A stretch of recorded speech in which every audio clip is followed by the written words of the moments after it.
વાત છે વાગડના રાપર તાલુકાના ભંગેરા ગામની. ભંગાયેલા ગામ પાસે વસ્યું એટલે ગામનું નામ પડ્યું ભંગેરા. હાલના ભંગેરા ગામથી આગળ લાડાધાર પાસે સોનસર કરીને એક ગામ હતું, જેમાં સોનારા શાખના આહીરો અને કાઠીઓ રહેતા, જે બારોટીઓ દ્વારા ભાંગવામાં આવેલું. એટલે ખંડેર હાલતમાં પડેલા ગામ પાસે વિક્રમ સંવંત ઈસવીસન 1300 પછી લામકા હાંકના ભરવાડો અને ટાંકા હાંકના ગઢવીઓ દ્વારા, જેમાં મુખ્ય જગાભા ગઢવી દ્વારા ગામનું તોરણ બાંધવામાં આવ્યું અને જગાસળ તળાવ બંધાવ્યું અને 250 એકર જમીન ગૌચરમાં મૂકી. આજ પણ જગાસળ તળાવની પાર ઉપર જગાભા દાદાનો પાડિયો આવેલો છે.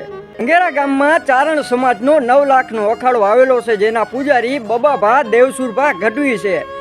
જેઓ ભંગેરાના આ ખીમામાં જેમને ભીમાસરમાં ત્રાંગુ કરેલું, તેમનો સતીનો પાડિયો ભીમાસરના તળાવની પાર ઉપર આવેલો છે અને તેમના પરિવારને આજ પણ ભીમાસરના પાણીનો અપૈયો છે.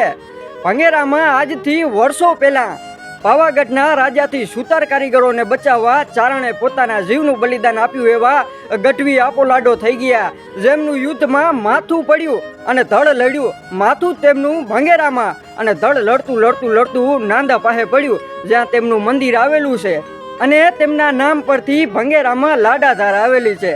સાહેબ, આ વાગડનું પંખીના માળા જેવડું નાનું ગામ છે, પણ જે ઇતિહાસને સંઘરીને બેઠું છે.